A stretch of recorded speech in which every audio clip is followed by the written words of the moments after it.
लाल बहादुर शास्त्री नाम लेने मात्र से ही मन में एक ऐसे व्यक्ति का ख्याल आता है, मानो मन की गहराइयों में एक अजीब सा ईमानदारी और निष्पक्षता का ख्याल आ जाता है। जी, मैं बात कर रहा हूँ भारत रत्न प्रधानमंत्री माननीय लाल बहादुर शास्त्री जी का। आइए जानते हैं उनके बारे में। लाल बहादुर शास्त्री का जन्म 1904 में मुगलसराय, उत्तर प्रदेश में एक कायस्थ परिवार में मुंशी शारदा प्रसाद श्रीवास्तव के यहाँ हुआ था। उनके पिता प्राथमिक विद्यालय में शिक्षक थे, सब उन्हें मुंशी जी ही कहते थे। बाद में उन्होंने राजस्व विभाग में लिपिक क्लर्क की नौकरी कर ली थी। लाल बहादुर की मां का नाम रामदुलारी था। परिवार में सबसे छोटे होने के कारण बालक लाल बहादुर को परिवार वाले प्यार में नन्हे कहकर ही बुलाया करते थे। जब नन्हे 18 महीने का हुआ, दुर्भाग्य से पिता का निधन हो गया। उनकी मां रामदुलारी अपने पिता हजारीलाल के घर मिर्जापुर चली गईं। कुछ समय बाद उसके नाना भी नहीं रहे। बिना पिता के बालक नन्हे की परवरिश करने में उसके मौसा रघुनाथ प्रसाद ने उसकी मां का बहुत सहयोग किया। ननिहाल में रहते हुए उसने प्राथमिक शिक्षा ग्रहण की। उसके बाद की शिक्षा हरिश्चंद्र हाई स्कूल और काशी विद्यापीठ में हुई। काशी विद्यापीठ से शास्त्री की उपाधि मिलने के बाद उन्होंने जन्म से चला आ रहा जातिसूचक शब्द श्रीवास्तव हमेशा हमेशा के लिए हटा दिया और अपने नाम के आगे शास्त्री लगा लिया। इसके पश्चात शास्त्री शब्द लाल बहादुर के नाम का पर्याय ही बन गया। 1928 में उनका विवाह मिर्जापुर निवासी गणेश प्रसाद की पुत्री ललिता से हुआ। ललिता और शास्त्री जी की 6 संतानें हुईं, 2 पुत्रियां कुसुम व सुमन और 4 पुत्र हरिकृष्ण, अनिल, सुनील व अशोक। उनके 4 पुत्रों में से 2 अनिल शास्त्री और सुनील शास्त्री अभी हैं, शेष 2 दिवंगत हो चुके हैं। राजनैतिक जीवन। संस्कृत भाषा में स्नातक स्तर तक की शिक्षा समाप्त करने के पश्चात वे भारत सेवक संघ से जुड़ गए और देश सेवा का व्रत लेते हुए यहीं से अपने राजनैतिक जीवन की शुरुआत की। शास्त्री जी सच्चे गांधीवादी थे, जिन्होंने अपना सारा जीवन सादगी से बिताया और उसे गरीबों की सेवा में लगाया। भारतीय स्वाधीनता संग्राम के सभी महत्वपूर्ण कार्यक्रमों व आंदोलनों में उनकी सक्रिय भागीदारी रही और उसके परिणामस्वरूप उन्हें कई बार जेलों में भी रहना पड़ा। स्वाधीनता संग्राम के जिन आंदोलनों में उनकी महत्वपूर्ण भूमिका रही, उनमें 1921 का असहयोग आंदोलन, 1930 का दांडी मार्च तथा 1942 का भारत छोड़ो आंदोलन उल्लेखनीय हैं। दूसरे विश्व युद्ध में इंग्लैंड को बुरी तरह उलझता देख जैसे ही नेताजी ने आज़ाद हिंद फौज को दिल्ली चलो का नारा दिया, गांधी जी ने मौके की नज़ाकत को भांपते हुए 8 अगस्त 1942 की रात में ही बंबई से अंग्रेजों को भारत छोड़ो व भारतीयों को करो या मरो का आदेश जारी किया और सरकारी सुरक्षा में यरवदा पुणे स्थित आगा खान पैलेस में चले गए। 9 अगस्त 1942 के दिन शास्त्री जी ने इलाहाबाद पहुंचकर इस आंदोलन के गांधीवादी नारे को चतुराई पूर्वक मरो नहीं मारो में बदल दिया और अप्रत्याशित रूप से क्रांति की दावानल को पूरे देश में प्रचंड रूप दे दिया। पूरे 11 दिन तक भूमिगत रहते हुए यह आंदोलन चलाने के बाद 19 अगस्त 1942 को शास्त्री जी गिरफ्तार हो गए। शास्त्री जी के राजनीतिक दिग्दर्शकों में पुरुषोत्तम दास टंडन और पंडित गोविंद बल्लभ पंत के अतिरिक्त जवाहरलाल नेहरू भी शामिल थे। सबसे पहले 1929 में इलाहाबाद आने के बाद उन्होंने टंडन जी के साथ भारत सेवक संघ की इलाहाबाद इकाई के सचिव के रूप में काम करना शुरू किया। इलाहाबाद में रहते हुए ही नेहरू जी के साथ उनकी निकटता बढ़ी। इसके बाद तो शास्त्री जी का कद निरंतर बढ़ता ही चला गया और एक के बाद एक सफलता की सीढ़ियां चढ़ते हुए वे नेहरू जी के मंत्रिमंडल में गृह मंत्री के प्रमुख पद तक जा पहुंचे। और इतना ही नहीं, नेहरू के निधन के पश्चात भारतवर्ष के प्रधानमंत्री भी बने। उनकी साफ सुथरी छवि के कारण ही उन्हें 1964 में देश का प्रधानमंत्री बनाया गया। उन्होंने अपने प्रथम संवाददाता सम्मेलन में कहा था कि उनकी शीर्ष प्राथमिकता खाद्यान्न मूल्यों को बढ़ने से रोकना है, और वे ऐसा करने में सफल भी रहे। उनके क्रियाकलाप सैद्धांतिक न होकर पूर्णत व्यावहारिक और जनता की आवश्यकताओं के अनुरूप थे। निष्पक्ष रूप से यदि देखा जाए तो शास्त्री जी का शासनकाल बेहद कठिन रहा। पूंजीपति देश पर हावी होना चाहते थे और दुश्मन देश हम पर आक्रमण करने की फिराक में थे। 1965 में अचानक पाकिस्तान ने भारत पर साया 7.30 बजे हवाई हमला कर दिया। परंपरानुसार राष्ट्रपति ने आपात बैठक बुला ली, जिसमें तीनों रक्षा अंगों के प्रमुख व मंत्रिमंडल के सदस्य शामिल थे। संयोग से प्रधानमंत्री उस बैठक में कुछ देर से पहुंचे।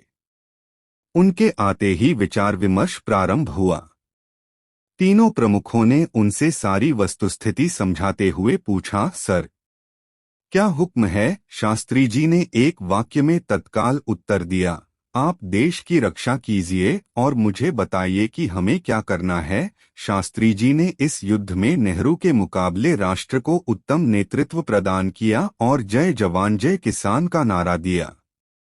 इससे भारत की जनता का मनोबल बढ़ा और सारा देश एकजुट हो गया। इसकी कल्पना पाकिस्तान ने कभी सपने में भी नहीं की थी। भारत पाक युद्ध के दौरान 6 सितंबर को भारत की 15वीं पैदल सैन्य इकाई ने द्वितीय विश्व युद्ध के अनुभवी मेजर जनरल प्रसाद के नेतृत्व में इच्छोगिल नहर के पश्चिमी किनारे पर पाकिस्तान के बहुत बड़े हमले का डटकर मुकाबला किया। इच्छोगिल नहर भारत और पाकिस्तान की वास्तविक सीमा थी। इस हमले में खुद मेजर जनरल प्रसाद के काफिले पर भी भीषण हमला हुआ और उन्हें अपना वाहन छोड़कर पीछे हटना पड़ा। भारतीय थलसेना ने दूनी शक्ति से प्रत्याक्रमण करके बरकी गांव के समीप नहर को पार करने में सफलता अर्जित की। इससे भारतीय सेना लाहौर के हवाई अड्डे पर हमला करने की सीमा के भीतर पहुंच गई। इस अप्रत्याशित आक्रमण से घबराकर अमेरिका ने अपने नागरिकों को लाहौर से निकालने के लिए कुछ समय के लिए युद्धविराम की अपील की। आखिरकार रूस और अमेरिका की मिलीभगत से शास्त्री जी पर जोर डाला गया। उन्हें एक सोची समझी साजिश के तहत रूस बुलवाया गया, जिसे उन्होंने स्वीकार कर लिया। हमेशा उनके साथ जाने वाली उनकी पत्नी ललिता शास्त्री को बहला फुसलाकर इस बात के लिए मनाया गया कि वे शास्त्री जी के साथ रूस की राजधानी ताशकंद न जाएं, और वे भी मान गईं। अपनी इस भूल का श्रीमती ललिता शास्त्री को मृत्यु पर्यंत पछतावा रहा। जब समझौता वार्ता चली तो शास्त्री जी की एक ही जिद थी कि उन्हें बाकी सब शर्तें मंजूर हैं, परंतु जीती हुई जमीन पाकिस्तान को लौटाना हरगिज मंजूर नहीं। काफी जद्दोजहद के बाद शास्त्री जी पर अंतर्राष्ट्रीय दबाव बनाकर ताशकंद समझौते के दस्तावेज पर हस्ताक्षर करा लिए गए। उन्होंने यह कहते हुए हस्ताक्षर किए थे कि वे हस्ताक्षर जरूर कर रहे हैं, पर यह जमीन कोई दूसरा प्रधानमंत्री ही लौटाएगा, वे नहीं। पाकिस्तान के राष्ट्रपति अयूब खान के साथ युद्धविराम के समझौते पर हस्ताक्षर करने के कुछ घंटे बाद 11 जनवरी 1966 की रात में ही उनकी मृत्यु हो गई। यह आज तक रहस्य बना हुआ है कि क्या वाकई शास्त्री जी की मौत हृदयाघात के कारण हुई थी। कई लोग उनकी मौत की वजह जहर को ही मानते हैं। शास्त्री जी को उनकी सादगी, देशभक्ति और ईमानदारी के लिए आज भी पूरा भारत श्रद्धापूर्वक याद करता है। उन्हें मरणोपरांत वर्ष 1966 में भारत रत्न से सम्मानित किया गया। रहस्यमय मृत्यु। पाकिस्तान के आक्रमण का सामना करते हुए भारतीय सेना ने लाहौर पर धावा बोल दिया। इस अप्रत्याशित आक्रमण को देख अमेरिका ने लाहौर में रह रहे अमेरिकी नागरिकों को निकालने के लिए कुछ समय के लिए युद्धविराम की मांग की। रूस और अमेरिका के चहलकदमी के बाद भारत के प्रधानमंत्री को रूस के ताशकंद समझौता में बुलाया गया। शास्त्री जी ने ताशकंद समझौते की हर शर्तों को मंजूर कर लिया, मगर पाकिस्तान जीते इलाकों को लौटाना हरगिज स्वीकार नहीं था। अंतर्राष्ट्रीय दबाव में शास्त्री जी को ताशकंद समझौते पर हस्ताक्षर करना पड़ा, पर लाल बहादुर शास्त्री ने खुद प्रधानमंत्री कार्यकाल में इस जमीन को वापस करने से इनकार कर दिया। पाकिस्तान के प्रधानमंत्री अयूब खान के साथ युद्ध विराम पर हस्ताक्षर करने के कुछ घंटे बाद ही भारत देश के प्रधानमंत्री लाल बहादुर शास्त्री का संदिग्ध निधन हो गया। 11 जनवरी 1966 की रात देश के तत्कालीन प्रधानमंत्री की मृत्यु हो गई। ताशकंद समझौते पर हस्ताक्षर करने के बाद उसी रात उनकी मृत्यु हो गई। मृत्यु का कारण हार्ट अटैक बताया गया। शास्त्री जी की अंत्येष्टि पूरे राजकीय सम्मान के साथ शांतिवन नेहरू जी की समाधि के आगे यमुना किनारे की गई और उस स्थल को विजय घाट नाम दिया गया। जब तक कांग्रेस संसदीय दल ने इंदिरा गांधी को शास्त्री का विधिवत उत्तराधिकारी नहीं चुन लिया, गुलजारी लाल नंदा कार्यवाहक प्रधानमंत्री रहे। शास्त्री जी की मृत्यु को लेकर तरह तरह के कयास लगाए जाते रहे।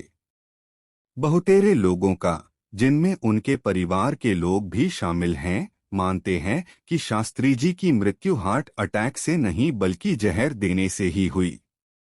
पहली इंक्वायरी राज नारायण ने करवाई थी, जो बिना किसी नतीजे के समाप्त हो गई, ऐसा बताया गया। मजे की बात यह कि इंडियन पार्लियामेंट्री लाइब्रेरी में आज उसका कोई रिकॉर्ड ही मौजूद नहीं है। यह भी आरोप लगाया गया कि शास्त्री जी का पोस्टमार्टम भी नहीं हुआ। 2009 में जब यह सवाल उठाया गया तो भारत सरकार की ओर से यह जवाब दिया गया कि शास्त्री जी के प्राइवेट डॉक्टर R0N0 चुग और कुछ रूस के कुछ डॉक्टरों ने मिलकर उनकी मौत की जांच तो की थी, परंतु सरकार के पास उसका कोई रिकॉर्ड नहीं है। बाद में प्रधानमंत्री कार्यालय से जब इसकी जानकारी मांगी गई तो उसने भी अपनी मजबूरी जताई। शास्त्री जी की मौत में संभावित साजिश की पूरी पोल आउटलुक नाम की एक पत्रिका ने खोली।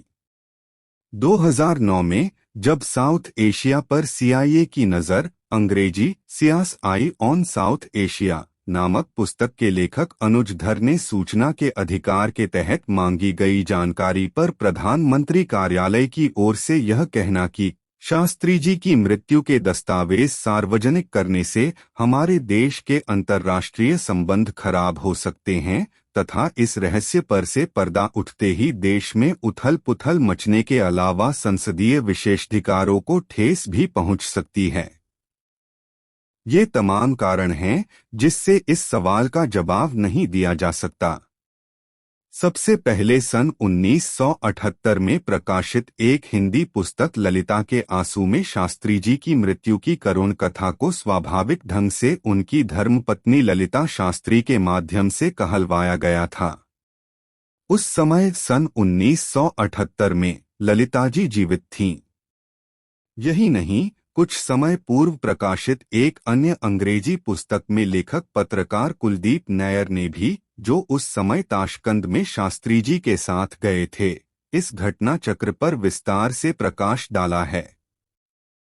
विगत वर्ष जुलाई 2012 में शास्त्री जी के तीसरे पुत्र सुनील शास्त्री ने भी भारत सरकार से इस रहस्य पर से पर्दा हटाने की मांग की थी। मित्रोखोन आर्काइव नामक पुस्तक में भारत से संबंधित अध्याय को पढ़ने पर ताशकंद समझौते के बारे में एवं उस समय की राजनीतिक गतिविधियों के बारे में विस्तृत जानकारी मिलती है। अगर आपको यह जानकारी अच्छी लगी तो हमारे चैनल जीवन परिचय को सब्सक्राइब करें और लाइक करें। अगर आप हमें फेसबुक पर देख रहे हैं तो फॉलो जरूर करें। अब मिलते हैं ऐसी ही जानकारी के साथ अगले वीडियो में।